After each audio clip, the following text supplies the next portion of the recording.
मेरे भाइयों, मोहब्बत दिल की वाबस्तगी, रूह का मेलान इसको कहा जाता है।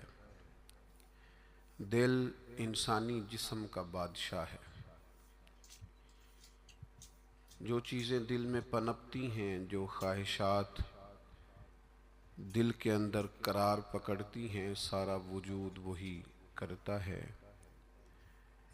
इंसान का पूरा निज़ाम इसी दिल की फर्माबरदारी करता है। लेकिन होता यह है कि ना चाहते हुए भी, समझ बूझ रखते हुए भी, चीज़ों के मुज़र असरात से आगाही रखते हुए भी बाज़ों का दिल ऐसी चीज़ों की तरफ मिलान करता है जो बड़ी नुकसानदेह होती है। इंसान के वजूद का भी, उसकी रूह का भी, उसके बातिन का भी वो चीज़ें बहुत ज़्यादा नुकसान करती हैं। लेकिन इंसान उनसे बाज़ औक़ात निजात नहीं हासिल कर पाता। मसलन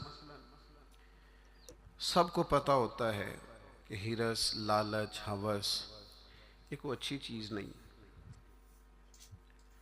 अल्लाह ताला अगर ज़रूरियात का रिज़्क़ अता कर दे और ज़रूरियात पूरी होने लग जाएं तो बहुत अच्छा है। लेकिन ना चाहते हुए भी बाज़ लोग माल की हिरस में, हवस में, लालच में मुब्तला हो जाते हैं।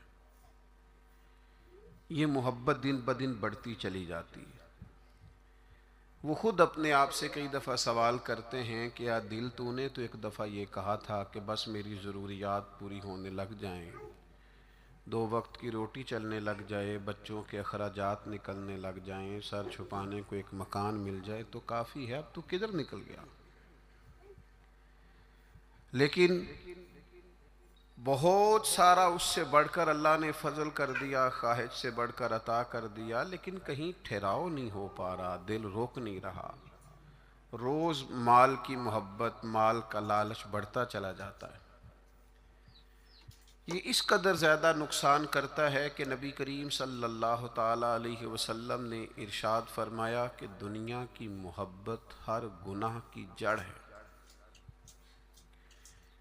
इन्हीं लोग समझते हैं कि मामूली बात है कि मेरे दिल में माल की मोहब्बत बैठ गई है, लेकिन ये बड़ा गहरा मर्ज़ है। बाज़ लोग कहते हैं ना कि ये मर्ज़ आ जाए तो इसकी वजह से 70 मर्ज़ और भी लग जाते हैं। तो ये दुनिया की मोहब्बत वो मर्ज़ है, माल की मोहब्बत वो बीमारी है कि जिसकी वजह से सैकड़ों अमराज पैदा होते हैं, हलाल हराम की तमीज़ उठ जाती है, रिश्तों का तकद्दुस पामाल हो जाता है, बहन भाइयों के रिश्तों में दरार आ जाती है। लोग इस माल की मोहब्बत में मुब्तला होकर खूनी रिश्तों तक को भूल जाते हैं। तो अगर मोहब्बत को सही रास्ता ना मिला, ये मोहब्बत इलाही और मोहब्बत रसूल सल्लल्लाहु ताला अलैहि वसल्लम के खूबसूरत उन्वानात की आदी ना हुई, तो फिर याद रखिएगा कि माल की मोहब्बत तो पूरे तौर पर उजाड़ देगी, अंदर को तबाह कर देगी। एक दूसरी मोहब्बत बड़ा नुकसान करती है, वो है शोहरत की मोहब्बत। मैं चाहा जाऊं, मेरी शोहरत हो जाए, लोग मुझे जाने, कोई ऐसा तरीका अपनाऊं जिसकी वजह से दुनिया के अंदर फेमस हो जाऊं, लोग मेरा नाम लेने लगे। आप यकीन करें, सोशल मीडिया के ऊपर बड़े बड़े वज़ादार, बड़े बड़े बारिश लोग, बड़े बड़े अच्छे और अच्छी कदो कामत और अच्छा नाम रखने वाले लोग फ़कत मशहूर होने के लिए वो हरकतें करते फिरते हैं कि कोई भी संजीदा आदमी देखे तो शर्म से उसकी नज़र झुक जाती। ये शोहरत, इसका लालच, ये शोहरत की तलब और शोहरत हासिल करने के लिए ऐसे ख़तरनाक तरीक़ों का हुसूल, शोहरत हासिल करने के लिए ऐसे कमज़ोर और ऐसे अखलाक से गिरे हुए रवैये का अंदाज़ तबाह कर दिया इसने दुनिया को। उजाड़ के रख दिया है लोगों को। आप यकीन करें, अच्छे भले समझदार लोग थे, अच्छे भले मामला फहम लोग थे, उलझ गए हैं। ज़हन बन गया है कि बस जो कुछ है वो यही शोहरत ही है। ओ मेरे भाइयों सुनो, हज़रत मौला अली शेर खुदा फरमाते, मुसन्नफ़ इब्न अबी शैबा में मौजूद है, हज़रत मौला कायनात फरमाते हैं, उसे मुबारक हो जिसे थोड़े लोग जानते हैं। वो काबिले मुबारकबाद है जिसका तारुफ कम लोगों में, जिसको ज़रा ज़्यादा लोगों में जिसकी शनाख्त नहीं है। मेरे भाई, आप कभी उन लोगों से पूछ कर तो देखो, उनसे कभी मुलाकात तो करो जो बड़े मशहूर हो गए। कभी उनकी तन्हाई में उनके पास तो बैठो, उनसे पूछो तो सही। इस शोहरत के सबब से उन्हें कुछ ऐसे काम भी करना पड़ते हैं जो वो करना नहीं चाहते। उन्हें कुछ ऐसे रास्तों से भी गुजरना पड़ता है जहां से गुजरने का कभी उन्होंने सोचा भी ना था। वो तो चाहते थे कि कोई तन्हाई होती, कुरान मजीद का नुस्खा होता, 500 दाने वाली तस्बीह होती, कहीं मुसल्ले का नूर होता, दिल में हो याद तेरी, गोशाए तन्हाई हो, फिर तो खलवत में अजब अंजुमन आराई हो। दिल चाहता था, लेकिन ये शोहरत, इसकी तलब। हाँ, एक बात है, अगर आप शोहरत चाहते हैं, मारूफ होना चाहते हैं, मशहूर होना चाहते हैं, बहुत सारे लोगों में चाहते हैं कि आपका नाम सुनहरी हुरूफ से हो और ज़्यादा लोग आपको जाने पहचाने, तो कुरान मजीद ने नुस्खा दिया है। फरमाया, इन्नल्लज़ीना आमनू व आमिलुस्सालिहाति सयजअलु लहुमुर रहमानु वुद्दा। जो ईमान लाने के बाद नेक अमल करेगा, रब लोगों के दिलों में मोहब्बत पैदा फरमा देगा। रहमान ऐसा माहौल बना देगा कि उन लोगों के दिलों में, अल्लाह ताला लोगों के दिलों में उस बंदे की मोहब्बत पैदा कर देगा। एक और मोहब्बत होती है, औलाद की मोहब्बत। बड़ी अच्छी मोहब्बत है, होनी चाहिए।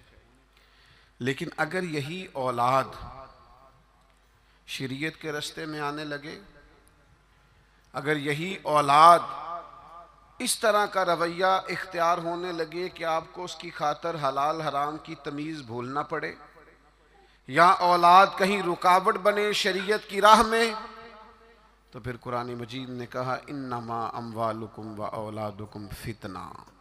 फिर ये तुम्हारे लिए आजमाइश है।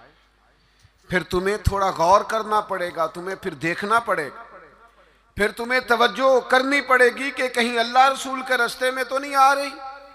हज़रत अबू बकर सिद्दीक रज़ी अल्लाह तआला अन्हु के बेटे ने एक दफ़ा कहा था कि अब्बा जी, मुसलमान होने से पहले जब बदर के दिन मैं कुफार की तरफ से लड़ते हुए आ रहा था तो आप मेरी तलवार की ज़द में आ गए थे।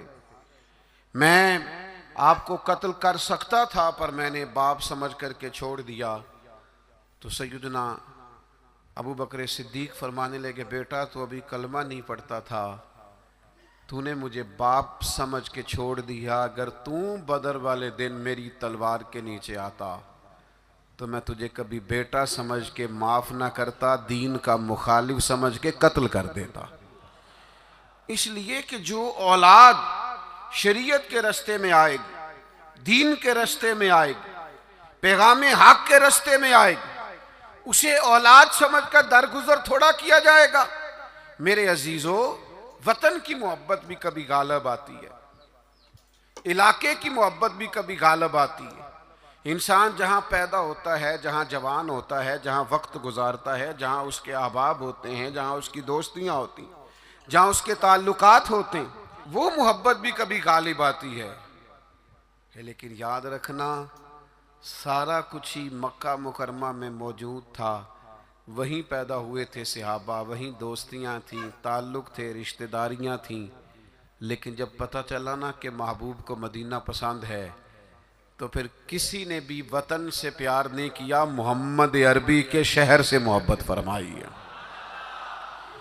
आप इन सारी मोहब्बतों को गिनते जाएं, वो दौलत की हो, वो शोहरत की हो, वो इख्तदार की हो, वो औलाद की हो, वो मोहब्बत आपके लिए वतन की मोहब्बत हो, ये सारी मोहब्बतें कुर्बान की जाएंगी। लेकिन अगर किसी मोहब्बत को हासिल किया जाएगा तो वो अल्लाह रसूल की मोहब्बत।